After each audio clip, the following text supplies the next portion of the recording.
Baik, Assalamualaikum warahmatullahi wabarakatuh. Salam sejahtera untuk kita semua. Om Swastiastu, Namo Buddhaya. Salam kebajikan, Rahayu, Allahu Abha, Om Shanti. Lengkap sudah. Tapi yang penting salam sehat untuk kita semua. Pertama kali kami sebagai panitia ini mengucapkan terima kasih atas kehadiran Ibu Bapak sekalian dalam forum esoterika kita, forum kecil yang biasa dihadiri 50, 60, paling banyak 75 orang. Kita berusaha untuk setiap waktu regional, setiap bulan atau 2 bulan sekali atau 3 bulan sekali untuk merayakan perayaan agama yang ada pada waktu itu. Dan pada siang pagi dan siang hari ini kita akan merayakan satu perayaan yang tadi sudah beberapa kali disebut, namanya Raksha Bandhan. Ini satu perayaan yang tidak populer di Indonesia, tidak dirayakan di umat agama Hindu di Bali, tapi pasti dirayakan oleh umat Hindu orang India di Jakarta, di Medan, di banyak tempat yang banyak orang Indianya, dan juga tentu saja di India dan di daerah-daerah di mana ada banyak orang Hindu India di seluruh dunia. Nah, hari ini kita akan merayakan Raksha Bandhan, terutama Raksha Bandhan yang dirayakan oleh Brahma Kumaris. Nah, Brahma Kumaris adalah sebuah organisasi spiritual yang besar sekali, yang punya senternya di seluruh dunia, di seluruh negara-negara yang ada di dunia, sekitar 180-90, dan pusatnya ada di Mount Abu Road di Rajasthan, India, yang tadi sudah kita lihat 3 video kampusnya yang besar sekali itu. Nah, dalam Brahma Kumaris, Raksha Bandhan itu sudah dirayakan dengan cara memaknai lebih mendalam. Ada satu transformasi pemaknaannya melebihi dari apa yang dirayakan di India atau yang tadi sudah digambarkan juga oleh Gauss. Sekarang menjadi satu ikatan antara kita sebagai manusia dengan Tuhan, dan ikatan itu, ikatan tali itu akan memberikan satu janji Tuhan kepada kita bahwa Tuhan akan selalu mencintai kita dan memberi perlindungan. Kalau di India itu ikatannya antara perempuan, misalnya anak perempuan atau saudara perempuan kepada saudara laki-laki, dan saudara laki-lakinya akan berjanji untuk memberikan selalu cinta dan perlindungannya. Nah, kira-kira seperti itu. Jadi ada satu transformasi spiritual yang luar biasa. Nah, hari ini kita akan mendiskusikan tentang makna-makna di sekitar itu. Ada 2 narasumber. Narasumber yang pertama datang jauh dari India, Sister Gopi Patel. Kita beri tepuk tangan dulu untuk Sister Gopi Patel. I would like to invite Sister Gopi to sit here, and satu lagi Reza Watimena. Ini Reza Watimena, seorang ahli filsafat, seorang sarjana filsafat yang banyak sekali menulis, alumnus dari STF Duyarkara dan juga satu perguruan tinggi di Jerman. Dia PhD dalam bidang filsafat dan banyak menulis hal-hal berkaitan dengan isu-isu agama, filsafat, dan politik. Dan 2 buku yang terakhir sangat relevan untuk kita bicarakan di sini, untuk kita dalami, untuk kita mendengar dari beliau, yaitu tentang bagaimana meningkatkan kesadaran. Itu tentu tema yang sangat berkaitan dengan Raksha Bandhan, dan bagaimana agama-agama itu bisa mengembangkan menjadi agama yang terus memberi kehidupan daripada hanya kematian. Saya juga mau mengundang Sister Mona untuk bisa di depan, untuk nanti bisa mendampingi Sister Gopi Patel. Sister Gopi Patel nanti akan bicara dalam bahasa Inggris, tapi Sister Mona akan memberikan terjemahannya untuk teman-teman yang memerlukannya. Oke, baik. Nah, kenapa kita membuat acara ini? Seperti tadi sudah kita dengar dari Denny J.A. Denny menyampaikan permohonan maaf, dia mendadak tidak bisa hadir karena ada saudaranya yang menikah dan dia harus hadir di acara tersebut. Tapi beliau menyiapkan dengan serius untuk acara ini, membuatkan puisi, tadi sudah kita dengarkan dari Monique, dan juga orasi yang tadi kita dengarkan, dan orasi Denny itu mempunyai banyak data yang menunjukkan kepada kita mengapa semakin pentingnya spiritualitas di dunia yang mengalami disrupsi, di dunia yang terus berubah, yang mengalami banyak sekali perubahan-perubahan yang membuat manusia semakin banyak yang terasing. Oke, nah kita punya dua narasumber. Saya ingin memperkenalkan terlebih dahulu. Tadi sudah saya perkenalkan sedikit.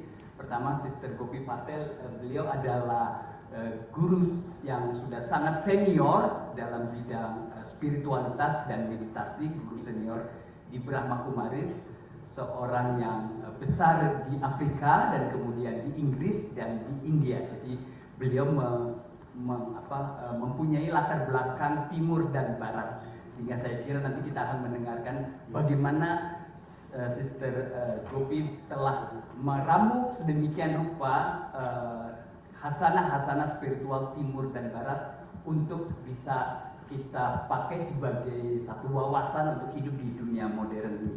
Sister Gopi juga seorang yang sangat aktif di dalam di dalam pendidikan spiritualitas. Beliau mengajar banyak hal dalam soal terkait dengan spiritualitas di banyak sekali negara. Perjalanan beliau begitu banyak, dan terutama dalam memperkenalkan satu tradisi spiritualitas dari Brahma Kumaris. Kita beruntung Sister Gopi Patel bisa hadir di acara kita ini, dan mudah-mudahan kita akan mendapatkan banyak insight dan enlightenment dari beliau. Oke. Nanti mungkin Reza saya akan perkenalkan nanti saja sebelum Reza nanti tampil. Tapi sekarang I would like to invite Sister Gopi here to give us insight, enlightenment, and lecture for us. Please welcome.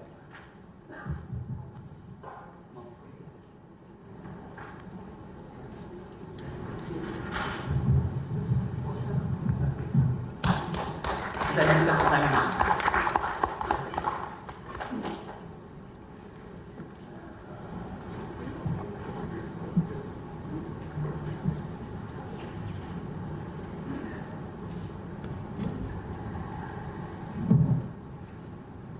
Om Shanti and Namaste. I would like to thank the organizers, Esoterica. I would like to thank all my brothers and sisters from various faiths who have joined me here today. Thank you. Saya ucapkan terima kasih kepada pihak penyelenggara dan juga para brother dan sister yang sudah berkenan hadir di sini dari berbagai keyakinan. You know, this festival of Raksha Bandhan, I want to appreciate my brother who spoke the poem. Where is he? Jadi saya ingin mengapresiasi brother saya yang tadi berpuisi. Manakah dia? Yes, thank you. Really beautiful. Sangat indah. You brought the spirit to life. Anda membawa hidup, semangat dalam hidup ini, menghidupkan suasana. Nowadays in India, Raksha Bandhan is a system between the sister and the brother. Dewasa ini Raksa Bandhan adalah sistem antara saudari perempuan dengan saudara laki-lakinya. But in ancient India, Raksha means protection, Bandhan means bond. Jadi tapi di zaman dahulu kala, di awal-awal, Raksha berarti perlindungan, bond itu berarti, bandhan itu berarti ikatan. So in ancient India, the Brahmin priests would tie a sacred thread around the kings, the warriors who would go on the battlefield, so they could be protected. Jadi di awal sekali di kuno, Indian kuno, para pendeta Brahmana yang mengikatkan benang sacred yang benang suci, sakral kepada para raja ataupun kesatria-kesatria yang akan berperang sebagai berkah untuk perlindungan. Over time, it was also a symbol for non-violence. Dan sembari berjalannya waktu itu menjadi simbol non-violent, tanpa kekerasan, kekerasan. Queens of a kingdom in India. India used to be a series of many different kingdoms. Karena kemudian para ratulah yang mengikatkan Rakhi, karena pada waktu itu India merupakan kumpulan dari berbagai kerajaan. And the queens, when they felt they were going to be attacked in their kingdom, they would send a Rakhi to the king of the nearby kingdom. And when the king received that Rakhi, he would come to protect her from being invaded. Jadi akhirnya Raksa Bandhan kemudian seperjalanan waktu digunakan oleh para ratu-ratu yang merasa bahwa kerajaannya akan diserang. Ya, dia akan mengirimkan gelang Rakhi kepada kerajaan tersebut sehingga raja itu merasa bahwa oh, saya adalah saudara dari ratu itu dan kemudian akan melindungi kerajaan itu. Now it has become a symbol of the purest relationship in the family, the platonic love between brother and sister. Dan dewasa ini Rakhi menjadi simbol hubungan yang sangat sakral antara saudara laki-laki dan saudara perempuan dalam keluarga. Now when the sister ties the brother the Rakhi, the sacred thread, he's supposed to give her a gift. Dan ketika seorang saudari perempuan mengikatkan Rakhi atau benang sakral ini kepada saudara laki-lakinya, biasanya dia akan menerima hadiah sebagai balasan. Now, as you know, when everything starts to get commercialized, then the sisters don't want gift anymore, they want money. Dan kemudian sembari sejalannya waktu tidak lagi minta hadiah, tetapi berangsur-angsur sekarang mintanya uang. So if you are one brother and you have 5 sisters, then you don't have any money left.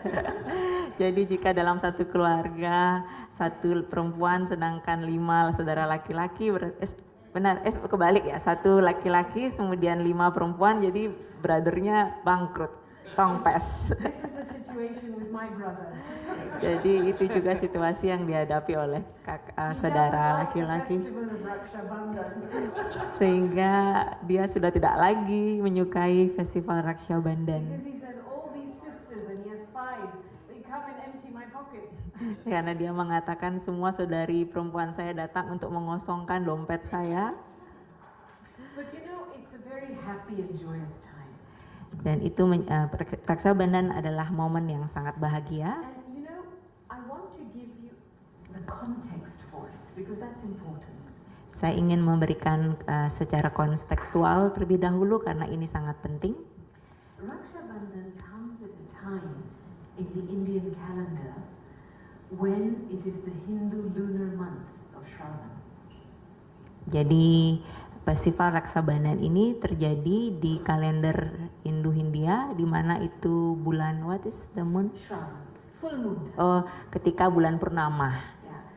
What precedes Raksha Bandhan is Shivratri, the time when we know that the Creator comes to renew the world.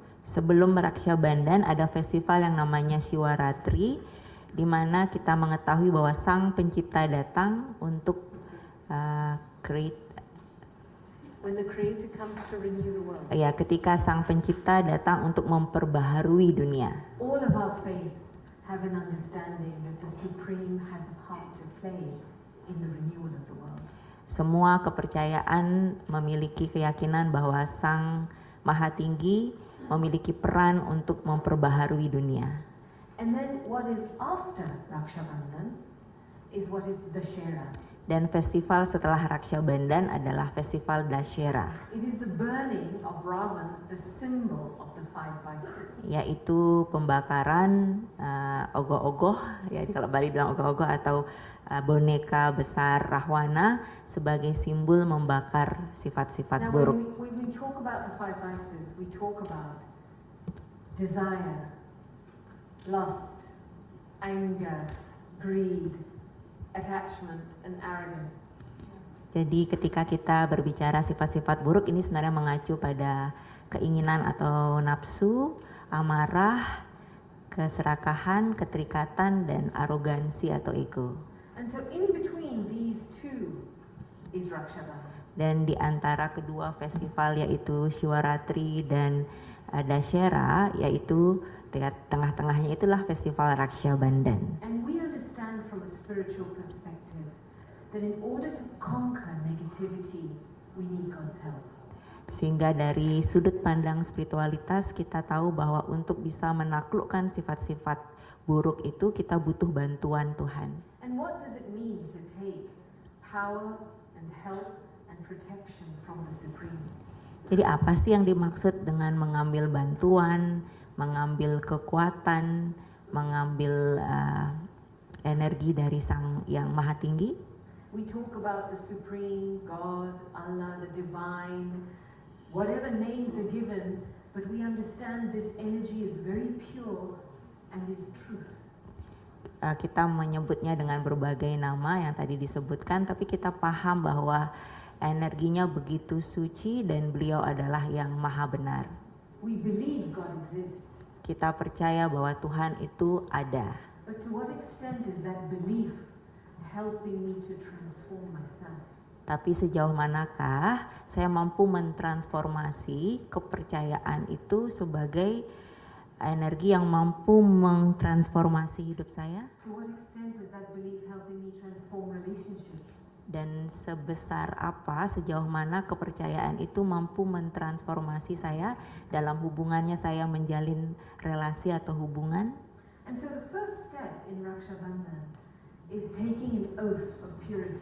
Sehingga langkah pertama dalam Raksha Bandhan adalah kita berjanji atau juga bisa dikatakan bersumpah untuk menjalani kesucian. You know, we have a huge task ahead of us Kita memiliki tugas yang begitu besar di hadapan kita. to transform this world is no small matter. Karena untuk mentransformasi dunia ini bukanlah hal yang sepele. But first, I have to become an example and transform myself. Tapi yang pertama-tama saya sendirilah yang harus menjadi contoh untuk mentransformasi diri saya. So I have to deeply ask myself the question, what are the choices I'm making in my life? Jadi saya benar-benar harus menanyakan diri saya dari lubuk hati saya yang terdalam, sejauh mana saya telah mentransformasi diri saya. At a very simple and practical level, when I open the fridge door in the morning, am I making decisions out of greed to eat, or am I making decisions to eat out of necessity?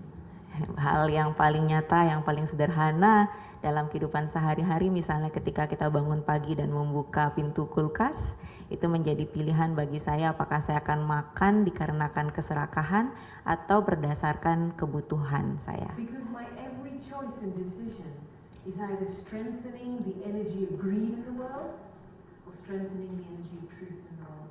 Karena setiap keputusan yang kita buat akan apakah itu bisa memperkuat energi keserakahan dalam dunia ini atau justru memperkuat energi kebenaran dalam dunia ini. And this commitment to become pure in mind, in heart, in spirit, in relationship. We say purity is the mother of peace and happiness. Jadi komitmen terhadap kesucian dalam level pikiran, kemudian hati, kemudian spirit dan juga hubungan. Karena bagaimanapun kesucian dikatakan sebagai ibunya kedamaian dan kebahagiaan. And this is the commitment that we as the Brahma Kumaris have made. Jadi inilah komitmen yang kami Brahma Kumari buat. We are a learning community and we have over 8,000 centers in 120 countries worldwide. Jadi kami adalah komunitas pembelajaran yang studi spiritualitas yang mencakup 120 negara dengan lebih dari 8.000 pusat pembelajaran. And we deeply understand that silence plays a very important role in reclaiming our purity again. Dan kami benar-benar meyakini bahwa keheningan membantu kita mengklaim kembali kesucian.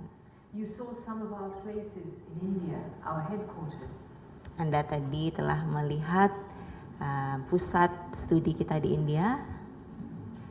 These places bring together thousands, hundreds and thousands of people from all across the world to study and meditate together. Tempat-tempat ini mengundang berbagai ribuan bahkan ratusan ribu orang-orang dari segala penjuru dunia untuk belajar dan bermeditasi. So you can find yourself and you can reconnect with your relationship with God. Sehingga kita bisa menemukan kembali diri yang sejati dan terhubung kembali dengan Tuhan. Many of us have a very strange relationship with the word purity. Banyak dari kita memiliki hubungan yang aneh terhadap kata kesucian. Sometimes we may feel unworthy. Karena terkadang kita merasa diri saya tidak layak, Sometimes we may feel we're not good enough. atau kita merasa tidak cukup, And from that place, it's very difficult to receive God's help. sehingga dari tempat merasa tidak layak dan tidak cukup itu kita merasa sulit sekali untuk bisa menggapai Tuhan. And it is exactly this form of inverted ego that makes us feel loneliness. Sebenarnya ego inferior inilah yang sebenarnya membuat kita merasa kesepian. So what do I have to be so that I can receive from God? Jadi saya harus menjadi apa sehingga saya bisa menerima dari Tuhan. And this is where in this festival, as we have the sacred thread tied, we make an oath to purity. Inilah sebabnya dalam Festival Raksha Bandhan, melalui simbol benang suci inilah kita berjanji untuk menjalani kesucian. What does purity look like in my thoughts? Seperti apa sih kesucian terwujud dalam pikiran saya? What does it look like in my words? Seperti apa sih kesucian terwujud dalam kata-kata saya, dalam hubungan saya, In my behaviors? dalam perilaku saya? And we may think, oh, this is too far away. Mungkin beberapa berpikir, ini terlalu di awang-awang. But guess what? You were born in this world pure.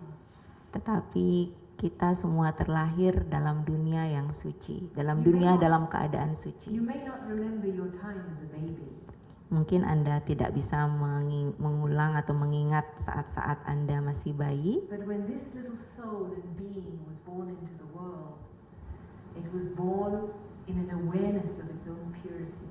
tetapi bayi terlahir dengan kesadaran kesucian. And that's what allows it to be happy and joyous no matter what. Sehingga bayi cenderung merasa bahagia dan penuh sukacita tidak masalah apapun yang terjadi di luar. Have you ever seen a baby being born with a doubt? Pernahkah Anda melihat bayi terlahir langsung memiliki keraguan? I'm so little, how am I going to live in the world with all these big people? Aduh, saya begitu kecil mungil sedangkan orang-orang di sekitar saya besar-besar, bagaimana saya bisa hidup di dunia ini? I don't have any qualifications or degrees, how am I going to survive? Saya tidak punya kualifikasi, tidak punya degree, title, It has the lulusan. purity of its being and its happiness. Sosok itu memiliki kesucian sebagai pribadi yang penuh kebahagiaan. And it commands a room because it is what it is. What is command the room? Commands the room means it's a master. Oh, The room is sehingga, supposed to come and live now. ya, sehingga menjadi penguasa dari ruangnya, ruang hidupnya karena kesadaran itu. And then as we get older, we start to see differences. Tetapi semakin kita beranjak dewasa, kita mulai melihat perbedaan. You know, the baby starts to become aware of its gender at about 8-9 months old. Sama seperti bayi menyadari jenis kelaminnya ketika berusia 9 bulan. Oh, I'm male. Oh, I'm female. Saya laki-laki, saya perempuan. And then your family puts more labels on.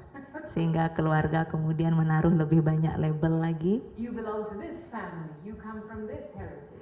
Dikasih tahu, oh kamu milik keluarga ini, kamu punya harta kepemilikan ini. And in this way, that baby loses its natural self-awareness. Dengan Dengan cara demikianlah bayi itu kehilangan kealamiannya, and it starts to become self-conscious. sehingga menjadi self-conscious, hanya sadar akan dirinya sendiri saja, Suddenly, if I'm a girl, mementingkan diri sendiri. I have to look like this. Sadar misalnya kalau saya perempuan harus seperti ini, I have to behave like this. saya harus berperilaku seperti ini. If I'm a boy, I have to behave like this. Kalau saya laki-laki, saya harus berperilaku seperti ini. And this very confident little baby turns into a highly insecure teenager. Jadi bayi yang penuh rasa percaya diri berubah menjadi remaja yang penuh rasa insecure atau tidak aman. Because suddenly I lost connection with my purity. Karena tiba-tiba saya terputus dengan kesucian saya. I've lost connection with who I naturally am. Saya terputus pada diri saya yang sebenarnya, yang sejati. And then we spend our entire lives building more roles, more masks. Dan kemudian kita menghabiskan kehidupan kita seterusnya untuk membangun lebih banyak mengenakan banyak topeng, peran-peran, To try and fit into society, Untuk to try and fit into community. untuk mencoba agar kita sesuai dengan masyarakat sekitar atau bagian dari And sesuatu, we forget to listen to our conscience. dan kita lupa mendengar hati nurani kita lagi. Well, we have to do this because everybody else is doing it. Saya harus melakukan ini karena semua orang melakukan itu. Am I happy? Tapi apakah saya sendiri bahagia? Maybe. Mungkin ya. So now this whole journey of taking an oath of purity begins with learning how to be true with yourself. Jadi perjalanan dalam mengambil janji suci ini dimulai dari untuk menjadi jujur akan diri kita sendiri. Because truth and purity are brother and sister. Karena kejujuran atau kebenaran, kesejatian dengan kesucian itu bersaudara. And I'm not talking about truth as a concept. Saya di sini tidak berbicara tentang truth atau kebenaran sebagai sebuah konsep. When you keep truth as a concept, you then have a weapon in your hand with which you correct. That's right, that's wrong. That's not good, that's bad. Karena jika truth atau kebenaran ini sebagai konsep, kita langsung menyalahgunakannya sebagai senjata untuk memberikan koreksi bahwa yang ini benar, yang itu salah. And there is no compassion in that attitude. Sehingga tidak ada kasih sayang dalam sikap itu. But when you make the effort to become true inside, Tetapi ketika kita berupaya untuk jujur pada diri, mengalami kesejatian, I become true with my thoughts towards you. saya pun menjadi penuh dengan kebenaran atau kejujuran terhadap orang lain dalam pikiran. It means I look for what's true and special inside you. Artinya saya selalu hanya melihat kebenaran dan keistimewaan dalam diri orang lain. I become true in my vision. Saya menjadi benar atau penuh kesejatian dalam pandangan I saya, become true in my attitude. dalam sikap, I let go of the past. dan melepaskan atau melupakan masa lalu, I become true in my feelings. dan menjadi jujur akan perasaan saya I sendiri. keep my feelings clean. Saya menjadikan perasaan saya bersih I become true in my interactions. dan menjalin kejujuran dalam hubungan. And that's why a dimension of being true is being honest. Inilah sebabnya dimensi menjadi benar. Maaf ya kalau bahasa Indonesia true itu agak saya sulit menemukan. Truth benar, tapi nanti bisa diterjemahkan right jadinya. Tapi di sini kesejatian atau apa? Kesejatian menjadi berhubungan dengan kejujuran. And you know, we have an expression in India. The Lord is pleased with an honest heart. Di India ada ungkapan yang mengatakan Tuhan senang dengan mereka yang berhati jujur. If you want to sit in God's heart, then you have to become true and honest. Jadi ketika kita ingin duduk di hati Tuhan, kita harus menjadi sejati dan jujur. It is honesty that opens the door to love and compassion and mercy. Karena kesucianlah yang membuka pintu gerbang menuju cinta kasih, sayang, belas kasih. It is honesty that opens the door to belonging. Dan kejujuranlah yang membuka gerbang merasa memiliki satu sama lain. I think we've all had this experience that when you've lied to somebody, you cannot face them. Tentu kita semua punya pengalaman ketika kita berbohong pada seseorang, kita segan untuk bertemu. It is our dishonesty inside, in our thoughts or feelings or behavior that creates barriers in our relationship. Jadi sebenarnya ketidakjujuran dalam hati, pikiran, sikap kita lah yang sebenarnya menciptakan rintangan dalam hubungan. And so can I not go back inside and finish negativity, make a commitment to finish negativity? Jadi bisakah saya masuk ke dalam diri, ke dunia batin saya untuk benar-benar mengakhiri kenegatifan? If somebody comes to tell me bad things about you, can I not respond by giving them 10 good things about you? Jadi jika ada yang mengatakan tidak baik ada orang yang datang kepada saya dan berbicara tentang kejelekan saya, bisa nggak saya tidak bereaksi, tapi justru memberi 10 kebaikan dari orang itu? This is protection of someone's dignity. Sebenarnya inilah wujud perlindungan dari harkat dan martabat seseorang. One of the biggest diseases in our society is gossip. Karena penyakit terbesar dalam masyarakat itu adalah gosip. This one talks about this one tells a story about this one. Orang ini berbicara tentang orang ini, cerita tentang orang itu. Gossip is very entertaining.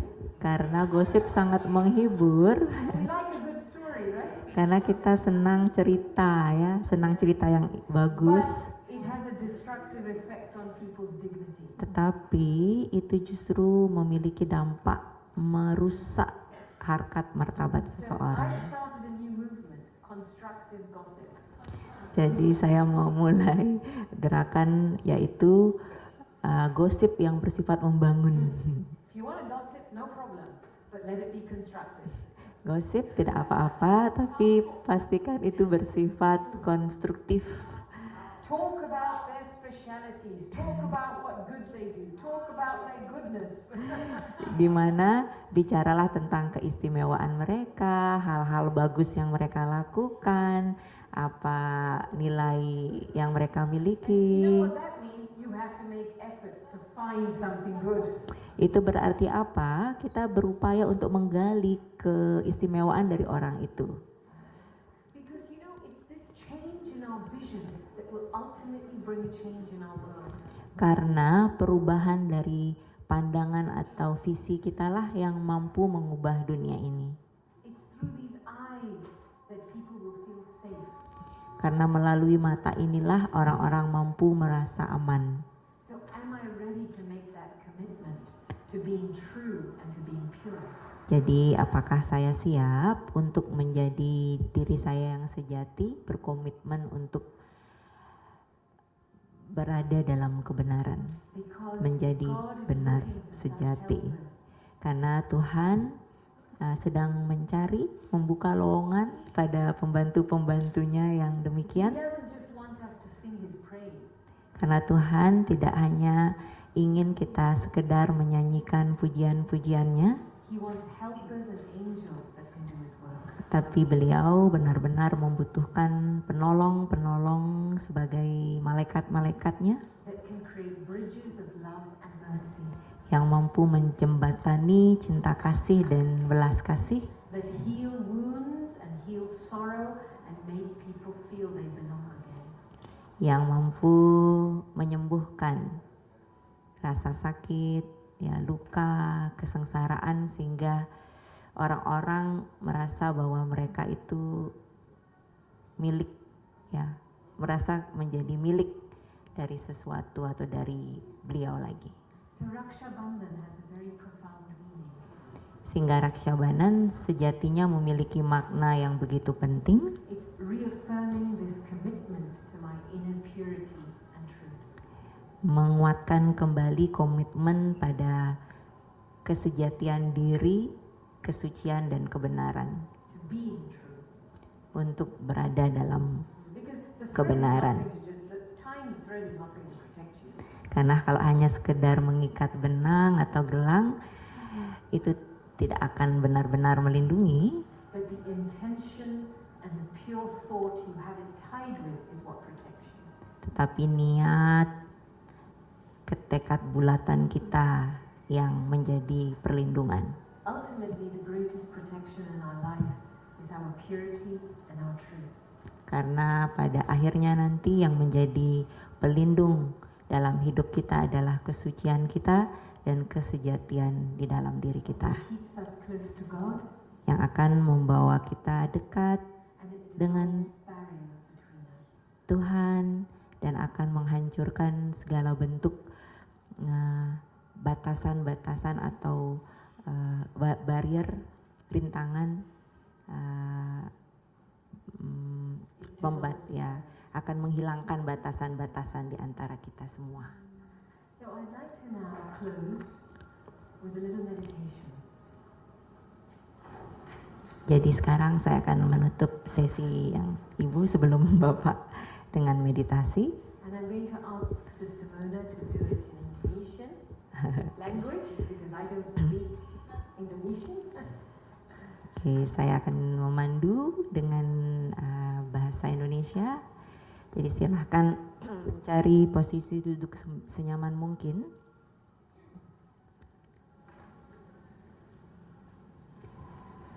Jadi saya duduk dengan santai dan nyaman, namun pastikan tulang punggung tetap tegak, karena ini akan membantu udara lancar dan tetap terjaga.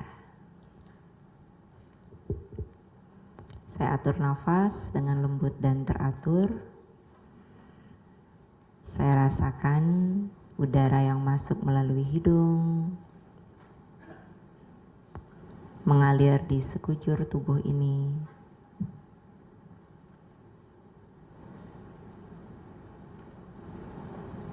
Sembari saya bernafas, saya nikmati saat ini di sini sepenuhnya.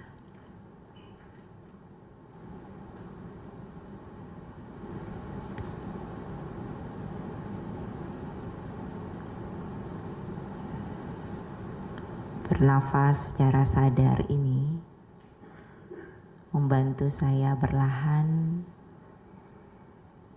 masuk ke dalam dunia batin saya.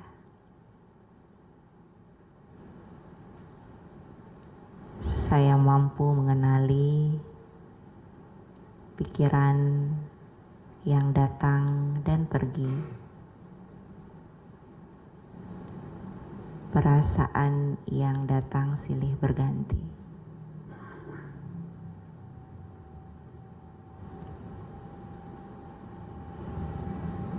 Saya mengamatinya dan saya merasa bahwa ada pemisahan, karena saya sejatinya pencipta dari pikiran dan perasaan saya.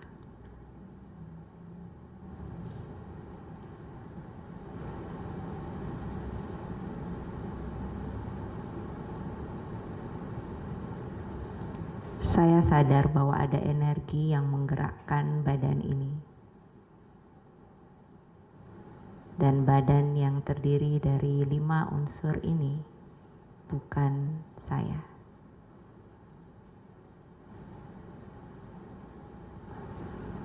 Saya adalah energi cahaya yang hidup, yang membuat badan ini berfungsi, yang membuat saya memainkan peran saya dalam panggung sandiwara dunia ini.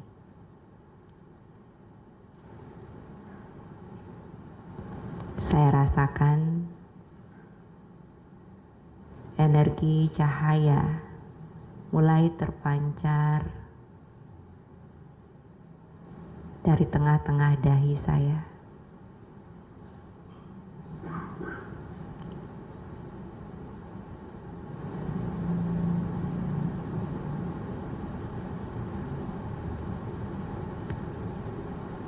dalam kesadaran ilahi sebagai cahaya secara alami. Saya memunculkan kedamaian sebagai sifat asli saya.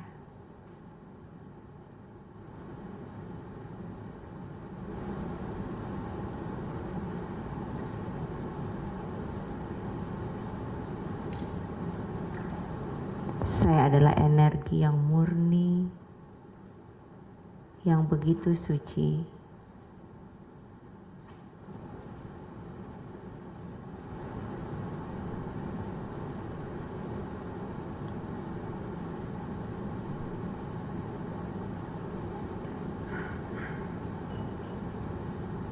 Perlahan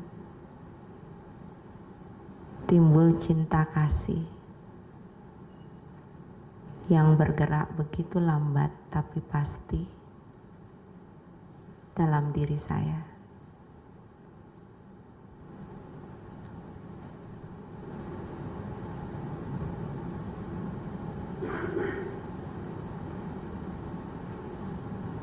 Kesadaran ilahi ini secara otomatis membuka hubungan yang tertinggi dan begitu sakral dengan Sang Jiwa yang Maha Tinggi, sumber dari kebenaran ilahi.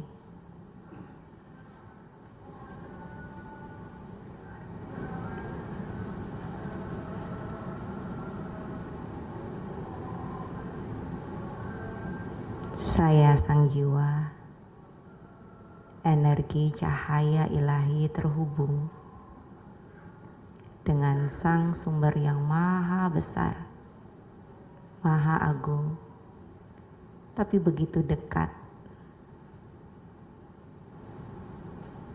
Karena kita berbagi sifat yang sama. Kebenaran, kesucian, cinta kasih, kebahagiaan, kekuatan, kedamaian.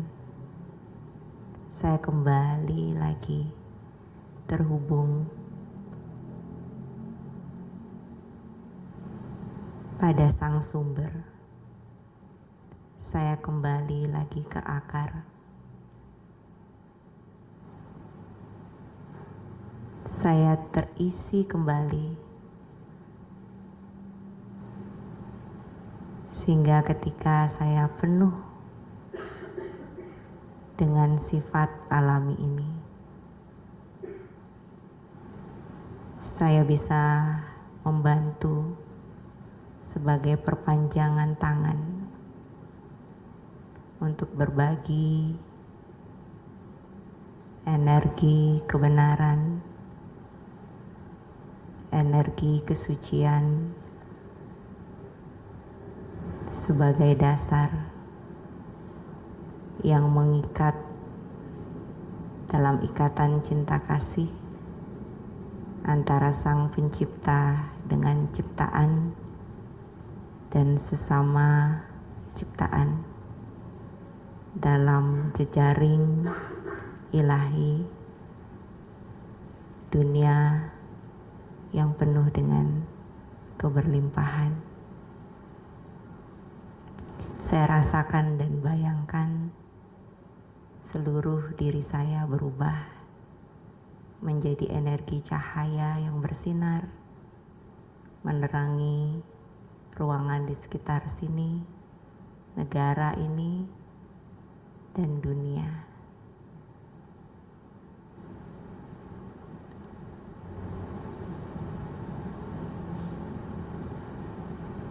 Dan perlahan dengan tetap mempertahankan rasa ini,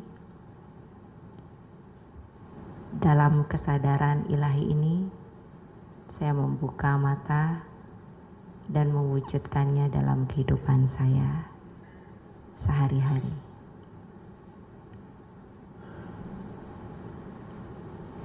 Om Shanti.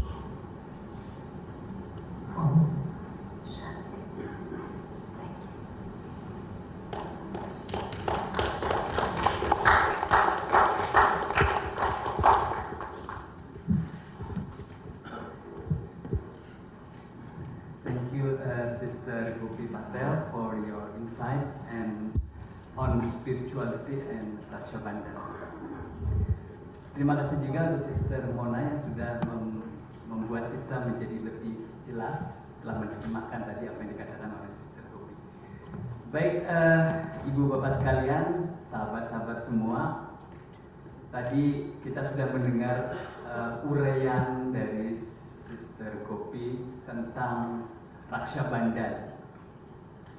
Kalau kita lihat di YouTube atau di film-film India, ada film India yang judulnya Raksha Bandhan tahun 2022. Sangat terkenal sekali film itu di India. Akshay Kumar kalau nggak salah yang memainkannya.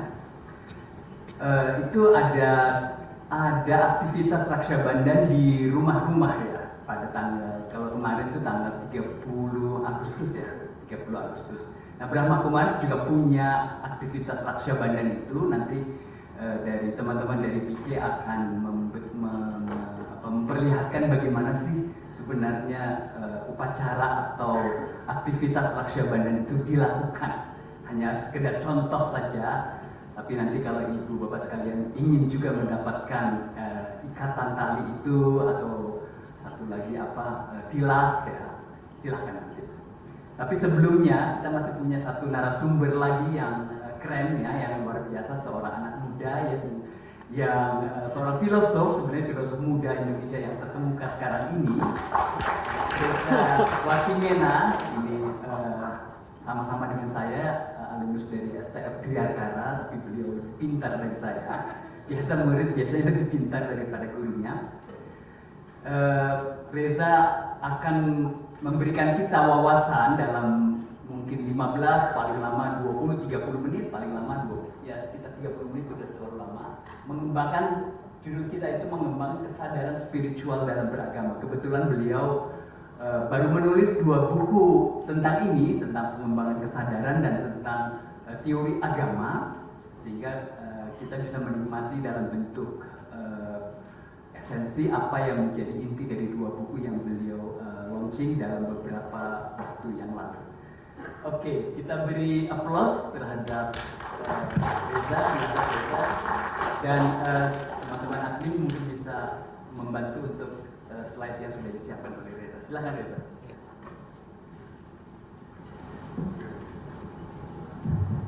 Selamat siang semuanya. Terima kasih sudah diundang di esoterik ini. Pertama kali kita berjumpa offline, biasanya di Zoom ya. Senang diundang di sini dan saya diminta untuk berbicara soal transformasi kesadaran beragama oleh Pak Budi. Jadi saya lebih ke sharing aja. Mungkin pendekatannya lebih ke ilmiah ya, pendekatan ilmu pengetahuan dan filsafat ya. Dan nanti memuncak ke level tertinggi ya pendekatan spiritualitas yang sifatnya non dual. Kita mulai saja. Oke. Jadi pertanyaan dasar, apa itu kesadaran? What is consciousness? What is consciousness? Apa itu kesadaran? Jadi ini pertanyaan yang menjadi misteri sepanjang sejarah pemikiran ya, filsafat Asia, filsafat Eropa, para filsuf, para ilmuwan berdiskusi terus dan setidaknya ada 2 kubu sekarang ini. Ada yang bilang kesadaran itu masih misteri. Kita punya otak, kita punya tubuh, tapi di mana kesadaran tidak bisa dilihat, misteri. Tapi ada kubu lain, dan saya ada di dalam kubu yang itu gitu ya. Kesadaran bukan lagi misteri, dia sudah jelas. Dia mungkin tidak material, tapi dia existence ya, existence consciousness ya. Jadi saya mengutip beberapa pemikir, kebetulan saya lagi nulis ini buku tentang otak, kesadaran dan alam semesta. Masih lama tentunya buku itu betul mungkin. Sekarang lagi bagian otak sudah selesai, sekarang masuk ke bagian kesadaran. Ada pemikir dari Eropa namanya Christoph Koch yang lagi saya baca sekarang, dan pemimpin dari Australia namanya David Chalmers. Ini nama-nama ini sebenarnya mereka para ahli neuroscience ya. Tadi kan Pak Dedi mengutip neuroscience, mereka benar-benar ahli di bidangnya. David Chalmers ini orang Australia, sekarang di New York, jadi profesor di sana, neuroscience. Dia bilang kesadaran itu adalah latar belakang dari pengalaman manusia. Jadi kita kan punya emosi ya, sedih, marah, cemas, takut, kesepian, itu berganti-ganti. Nah, yang menjadi panggung dari semua emosi itu, itulah kesadaran. Jadi dia membedakan antara consciousness dan awareness. Kalau di dunia kedokteran kan misalnya, pasien sudah sadar, sebenarnya jawabannya salah ya. Pasien sudah bangun, wakefulness ya. Gitu. Karena orang pun kalau orang lagi tidur, koma, tetap ada kesadaran di situ.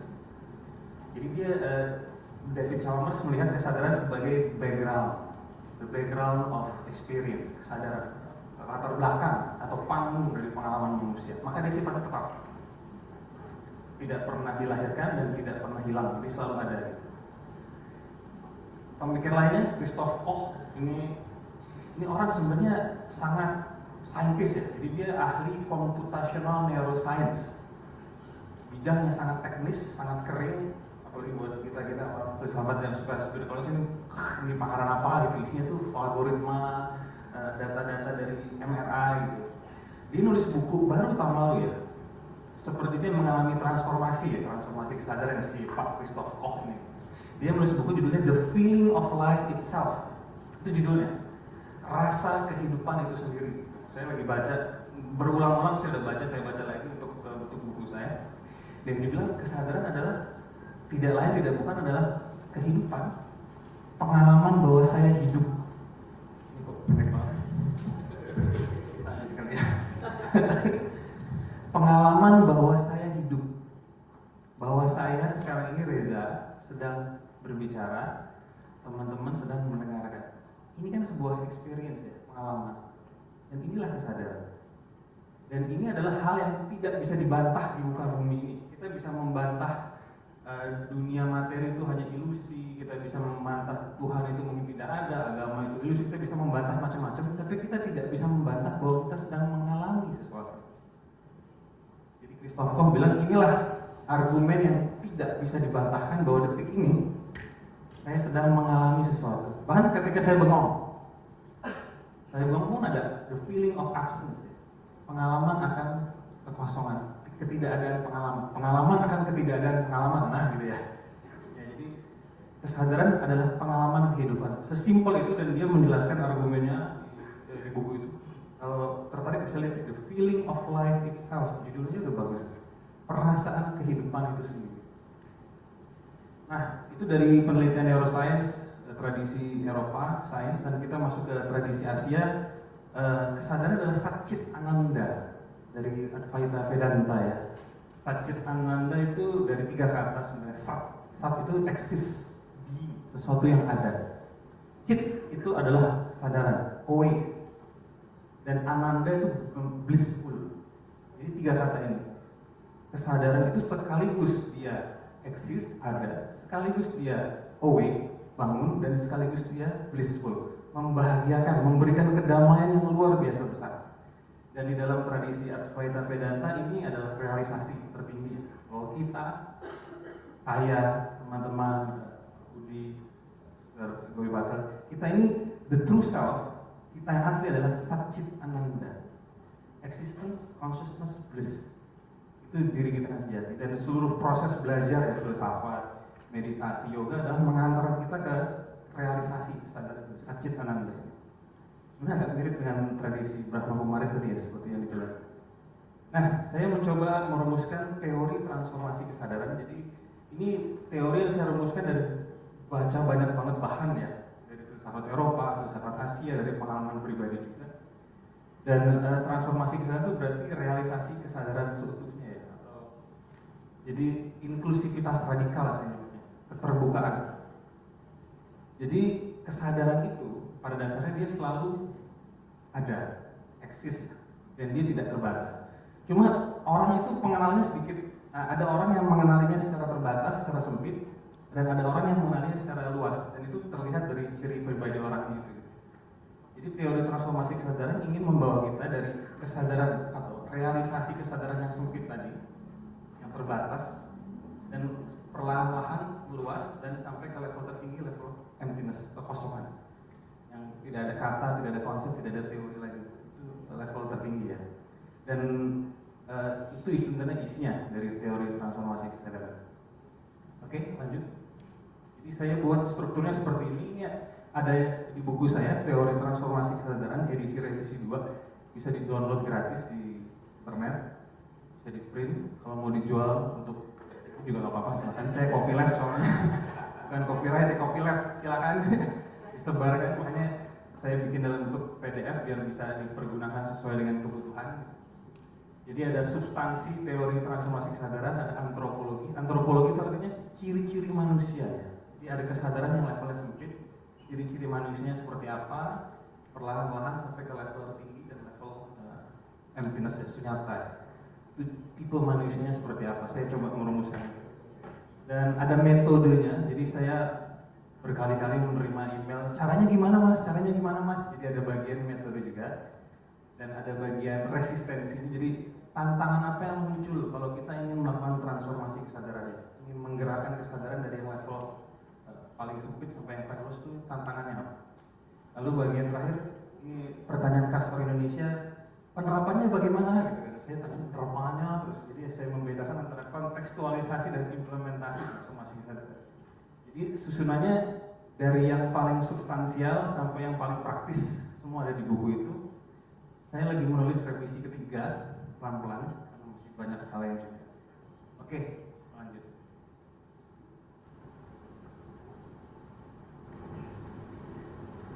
Lanjut. Next slide.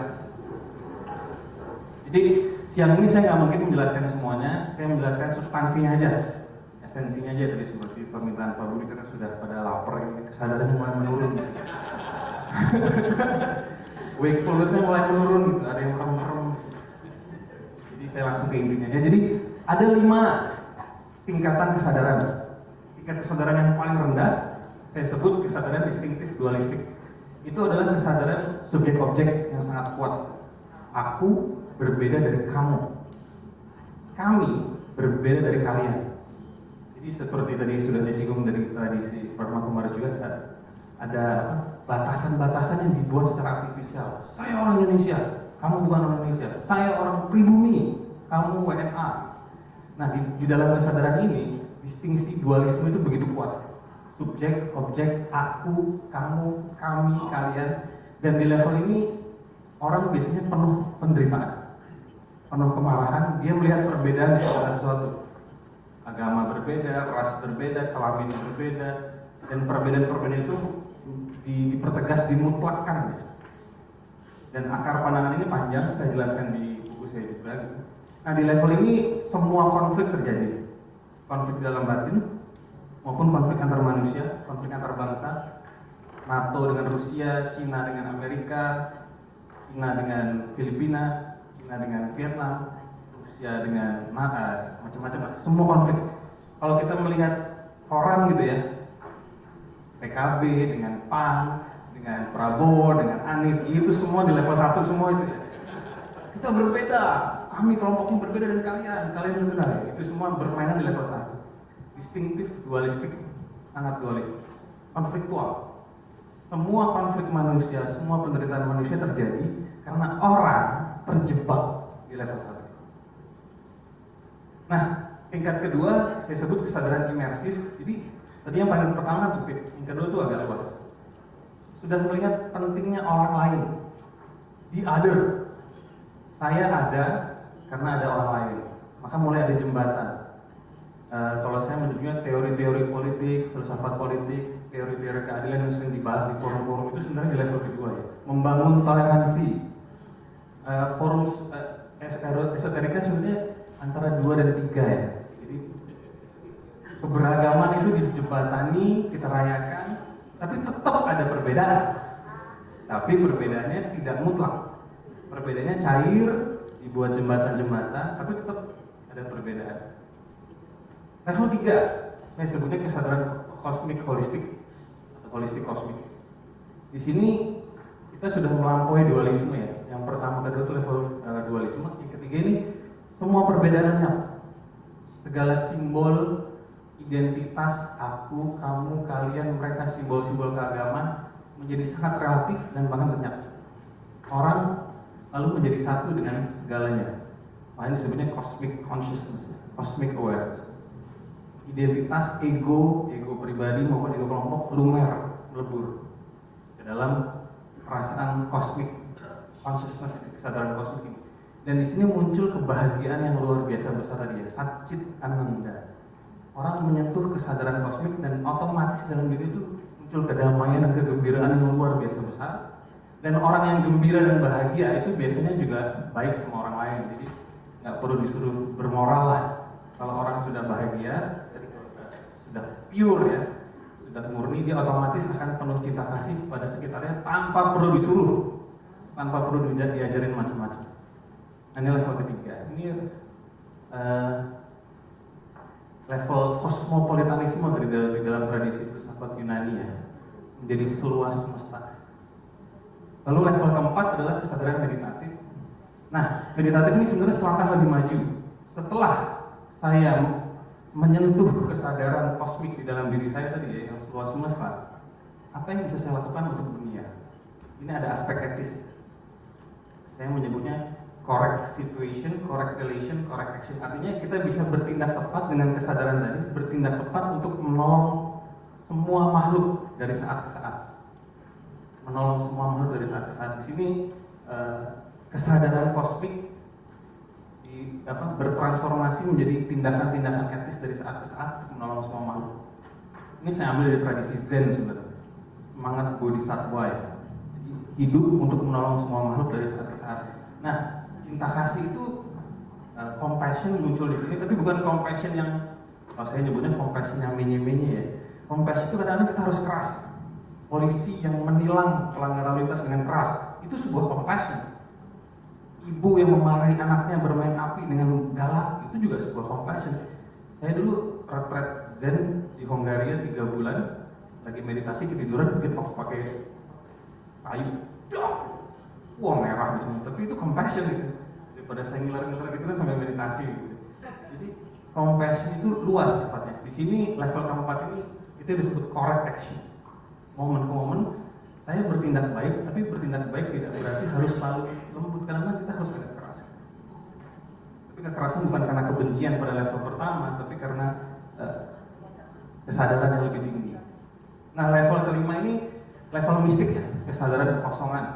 Sunyata, tidak ada konsep, tidak ada teori, tidak ada aku, tidak ada kamu, dan semua kesadaran level sebelumnya hancur, lenyap ke dalam, kalau dalam bahasa Brahma Kumaris, keheningan ya, the silence, the great silence ya, keheningan yang total. Saya sebenarnya belakang ini banyak mendalami soal sunyata kan ya, emptiness. Saya pikir terjemahan emptiness itu kurang tepat ya. Sunyata itu lebih tepat diterjemahkan sebagai kemeruangan ya, spaciousness. Jadi kesadaran yang sangat luas yang bisa menampung segalanya tanpa memilih mau susah, mau senang, mau baik, mau buruk, mau jahat, mau suci, mau nggak suci. Saya bisa menampung semuanya ke dalam kesadaran saya. Tapi saya belum definitif, jadi saya belum mengubah kata kekosongan ini. Jadi teori transformasi kesadaran itu kan sebenarnya teori ilmiah dan filsafat ya.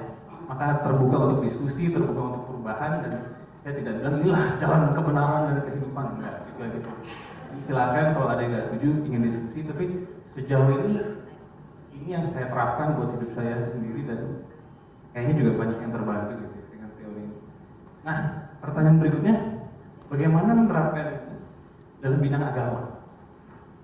Bagaimana beragama dengan tingkat kesadaran yang tinggi? Oh, sorry. Ini caranya dulu. Mungkin caranya saya singkat aja ya. Transformasi kesadaran bisa ditempuh dengan 2 cara. Yang pertama adalah jalan intelektual. Kita harus menggunakan akal budi kita untuk menganalisis. Jadi jangan percaya buta. Harus menggunakan akal budi kita untuk membedakan yang mana yang sungguh-sungguh real, sungguh-sungguh nyata, dan yang mana yang ilusif. Yang mana yang absolut dan yang mana yang relatif. Nah, ketika kita beragama, kita melihat ajaran agama misalnya satu agama gitu, misalnya Islam gitu. itu kan ada ajaran yang sifatnya relatif, tafsiran, yang berubah-berubah, dan ada ajaran yang esensial. Kita harus pintar-pintar dengan akal budi kita memisahkan itu.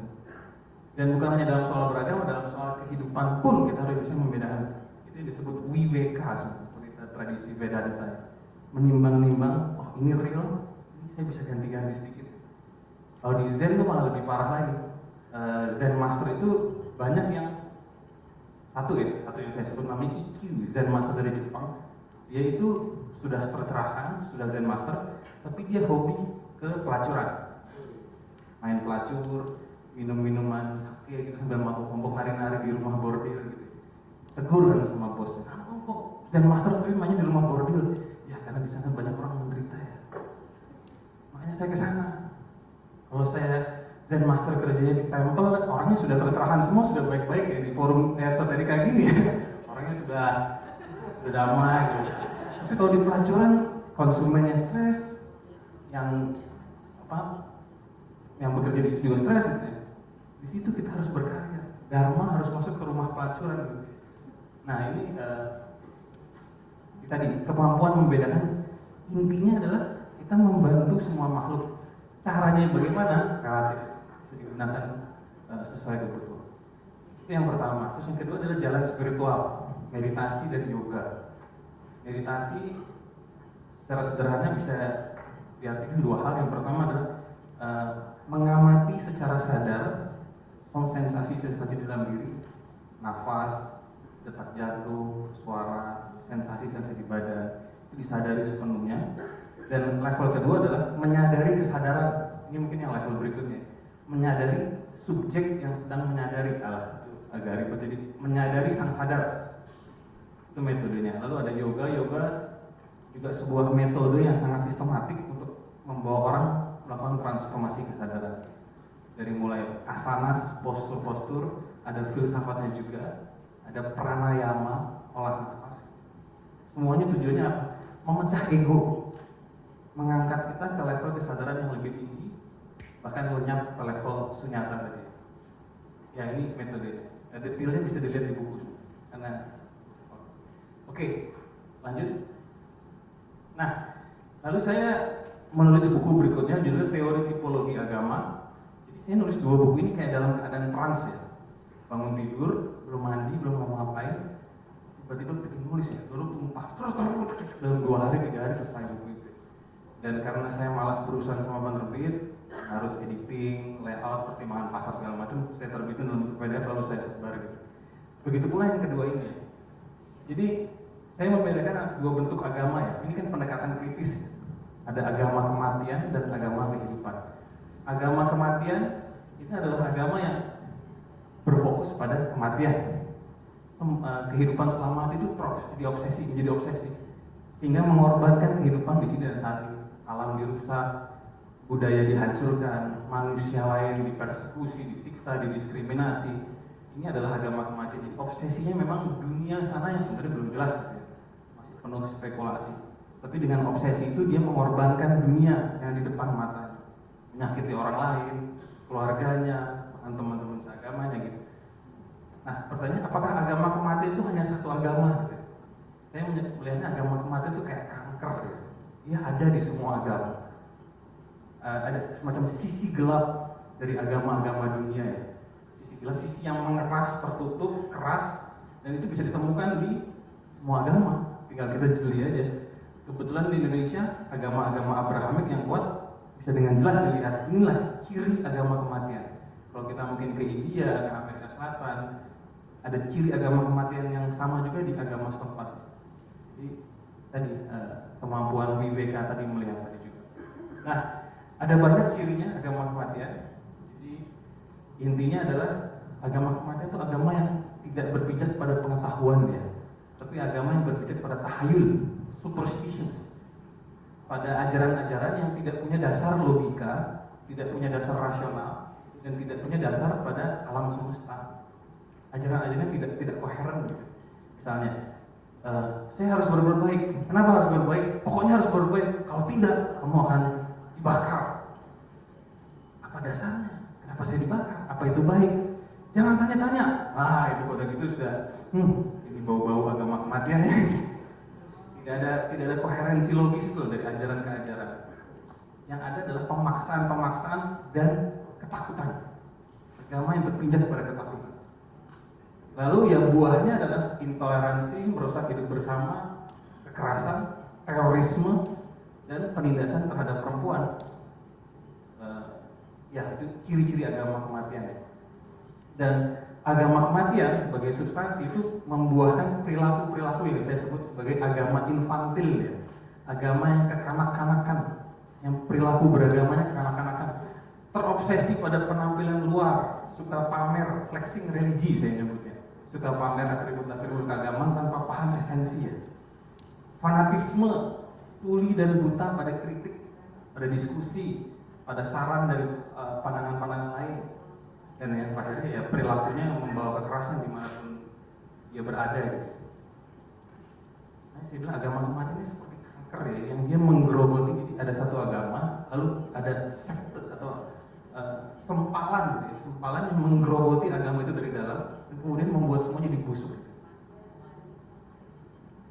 Nah, agama kematian ini adalah ciri agama yang berada di level kesadaran paling rendah tadi ya, instinktif dualistik, di mana perbedaan itu begitu kuat, konflik itu begitu kuat baik di dalam batin maupun di dalam kehidupan bersama.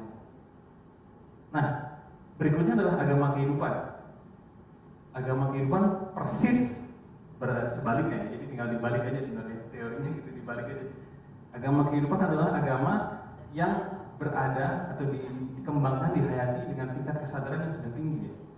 Kalau saya menyebutnya mungkin tingkat 2, 3, 4 sudah di level imersif, holistik kosmik, bahkan meditatif, sudah bisa correct action gitu ya. Ya, ini agama yang berbicara pada pengetahuan, pada knowledge. Pengetahuan bagaimana? Pengetahuan tentang kehidupan, tentang dunia, tentang alam semesta sebagaimana adanya. Kalau saya dari diskusi yang Pak Budi, sanatana dharma ya, the eternal law, bahwa alam semesta ini punya hukum-hukum abadi. Dan agama kehidupan adalah agama yang menjadikan sanatana dharma sebagai dasarnya, pengetahuan. Dan otomatis dia memelihara kehidupan, dia merawat kebebasan, mendorong pencarian.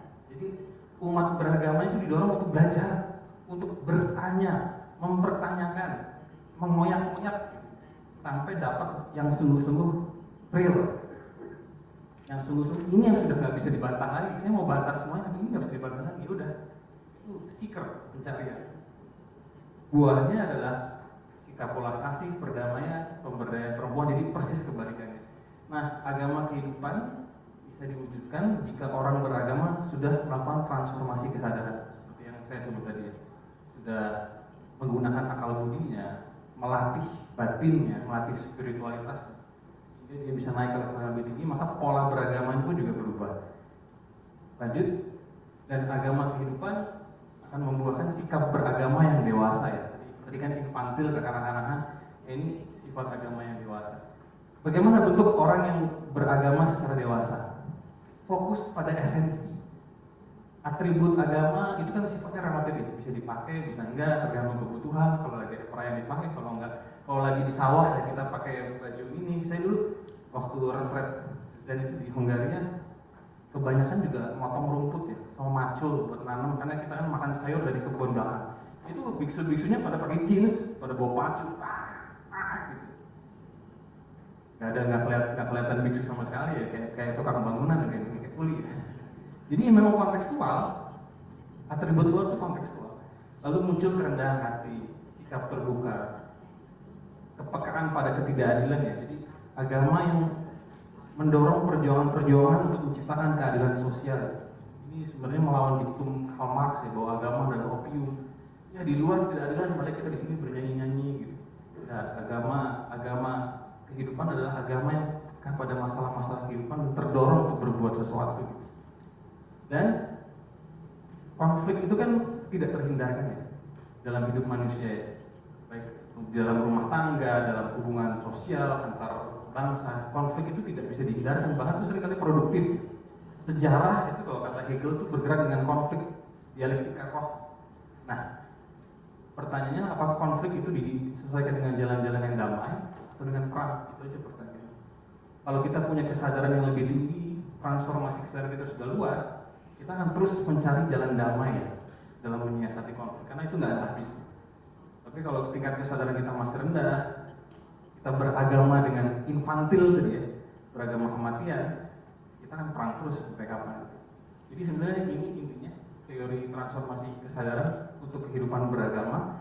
Maka dan buahnya juga jelas ya. Kalau kita melakukan transformasi kesadaran dan kita menganut agama kehidupan dan berperilaku atau beragama secara dewasa, kita akan bahagia secara pribadi. Mau apapun status sosial kita, status ekonomi kita itu tidak relevan, kita akan bahagia. Dan orang-orang yang bahagia tinggal bersama akan menciptakan masyarakat yang bahagia, di mana kedamaian dan keadilan bisa diwujudkan. Konflik pasti ada, tapi bisa diselesaikan dengan jalan-jalan damai. Kira-kira itu dari saya. Terima kasih. Semoga tidak terlalu panjang.